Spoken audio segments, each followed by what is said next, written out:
warahmatullahi wabarakatuh. Perkenalkan, nama saya Nur Rahmi dari Prodi Tadris Bahasa Inggris. Video ini dibuat untuk memenuhi tugas mata kuliah Edupreneurship, di mana di video kali ini saya akan menjawab 5 pertanyaan berdasarkan opini atau pendapat saya. Edupreneurship berasal dari dua kata gabungan. Yang pertama adalah education dan yang kedua adalah entrepreneurship.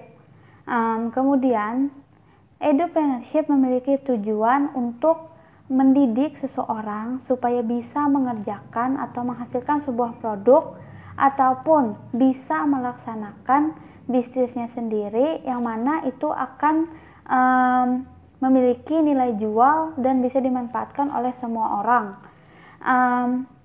Yang mana dari nilai jual itu tadi menghasilkan uang yang bisa dimanfaatkan oleh seseorang tersebut. Menurut saya iya, karena di awal saya kan sudah dijelaskan tujuan edupreneurship ini adalah untuk mendidik seseorang supaya bisa mengerjakan dan menghasilkan sebuah produk atau bisa menjalankan bisnisnya sendiri, yang mana itu akan menjadi penghasilan bagi dia sendiri. Apalagi di zaman sekarang mencari pekerjaan itu sangat susah, apalagi lulusan S1 sudah sangat banyak di mana-mana dari berbagai prodi ataupun jurusan, yang mana jika mereka hanya mengandalkan atau menunggu tes CPNS, yang mana tes CPNS sekarang sepertinya susah ataupun kabarnya pun tidak jelas kapan dilaksanakan atau kapan gitu.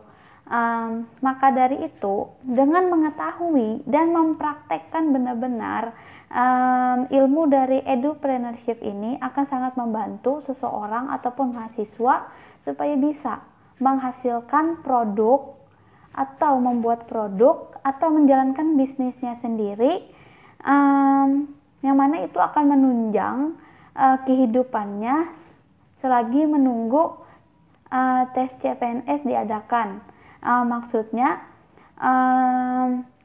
di saat rentang waktu kita menunggu tes CPNS, kita sudah ada penghasilan dari bisnis kita sendiri, misalkan kayak gitu. Kalau misalkan tes CPNS diadakan, nanti kita tetap ikut, jadi hasil dari bisnis kita itu menjadi sampingan kita nantinya. Kalau saya pribadi, saya belum ada menjalankan bisnis sama sekali, satu pun belum ada. Namun saya ada kepikiran atau punya niatan atau berencana memiliki bisnis hijab kayak gitu, atau bahkan saya memiliki niatan untuk membuka toko bunga atau toko floris gitu, yang mana menjual bunga-bunga yang asli atau hidup gitu, seperti bunga lili, tulip, mawar, krisan, aster, atau bunga-bunga yang untuk buket-buket gitu. Semoga bisa terwujud. Pertama-tama yang harus saya siapkan adalah modal. Selain minat, modal juga sangat penting dalam melakukan atau memulai suatu bisnis. Dan untuk usaha kayaknya lebih mudah untuk usaha hijab karena lebih mudah untuk dipasarkan, dan juga hijab sekarang adalah kayak suatu benda yang sangat diperlukan oleh perempuan muslim. Kemudian jika masalah modal sudah selesai, saya harus memikirkan bagaimana memproduksinya. Saya harus memilih bahan yang akan digunakan, kemudian saya harus menghitung biaya produksinya juga dan lain-lain sebagainya. Biaya jahit biasanya juga harus diperlukan. Kemudian jika sudah selesai dengan masalah produksi, saya akan melakukan pemasaran. Nah, pemasaran zaman sekarang biasanya kan menggunakan sosial media atau media sosial lah. Sekarang banyak media sosial yang dijadikan sebagai tempat pemasaran produk-produk bisnis, dan nantinya juga alangkah baiknya saya meminta bantuan teman-teman saya yang lain untuk melakukan pemasaran supaya produknya lebih banyak tahu orang kayak gitu. Um, Motivasi saya, kenapa saya tertarik dengan bisnis hijab ataupun bisnis toko bunga atau toko floris adalah hanya karena saya suka. Misal untuk hijab, saya sangat suka perkembangan hijab zaman sekarang, apalagi seperti warna-warnanya yang diproduksi sekarang itu sangat inovasi dan warnanya juga beragam-ragam dan sangat cantik. Namun jika ditanya apa motivasi saya untuk usaha bunga ataupun toko floris, adalah motivasinya hanya karena saya sangat suka bunga dan saya sangat suka bentuk-bentuk bunga.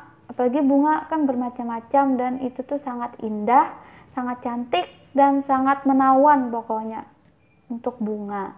Maka dari itu saya tertarik dengan usaha hijab dan usaha toko floris. Seperti yang dikatakan orang-orang, mulailah melakukan pekerjaan atau lakukanlah pekerjaan yang sesuai dengan apa yang kamu suka. Karena jika kamu melakukan sesuatu yang kamu suka, kamu menjalankan sesuatu itu pun dengan sangat senang, sangat bahagia dan tanpa tertekan. Oke. Saya pikir itu adalah pendapat saya tentang 5 pertanyaan dari edupreneurship. Semoga kita bisa mewujudkan apa yang ingin kita rencanakan tentang bisnis yang kita harapkan. Oke, sekian, terima kasih. Wassalamualaikum warahmatullahi wabarakatuh.